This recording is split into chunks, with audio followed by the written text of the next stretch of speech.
姐夫普通人能逆袭吗？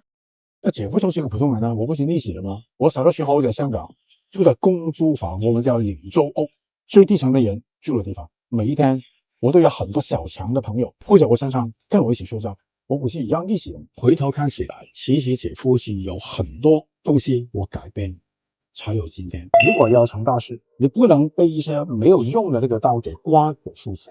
比如说，你有一个朋友，他讲了一个生意，你觉得你都可以做得好，我因为你的朋友先做了，他不做了，那放弃这个机会了，很可惜。我们做生意必须对事，应该争的必须争取，别让太多不同的因素影响。还有很多人挂在嘴边了，我不配这，我不配那，就是说那些人他的配得感太低了，觉得自己我现在生活挺好了，我就配现在我的舒适区的一个生活，我不能再往上走。其实你们应该是可以的。如果你不想看自己，很多东西都是有可能。玻璃心肯定不能做大事的啊！你看啊，越成功的人，每一天要做的决定越多，烦恼也会越多。那如果你一天到晚受你自己的情绪影响，你怎么冷静的去判断每一个决定你应该怎么做啊？千万别玻璃心，千万别那么容易崩溃。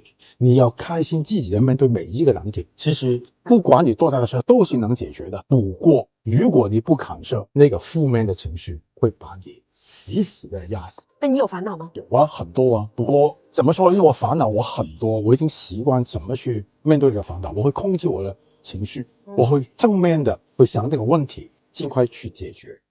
解决不了就听天由命呗，反正尽力，天命难违，对吧？好像姐夫过去几十年经过6个金融风暴，我有很多小伙伴都从上面咕咚掉下来了，情绪是非常可怕的。反正金融风暴来了，事实就是说所有人都亏钱，对吧？不过当你可以积极的面对，钱既然没了，就再赚呗。不过千万别让那个情绪把你压垮。很多小伙伴他太短视了，就专注于眼前。不过也不怪你，因为我们的父母从小到大很多都教我们，哎呀，孩子啊，你要学一门手艺啊，长大你可以养活自己，不会饿死，对不对啊？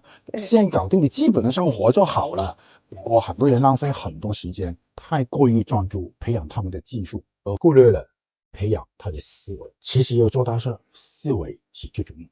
普通人呢，你要再往前想一想，你的路应该怎么走，未来会怎么演变。太专注于眼前的利益，也只能糊口。你要想挣大钱，你要提前点看看你的能力。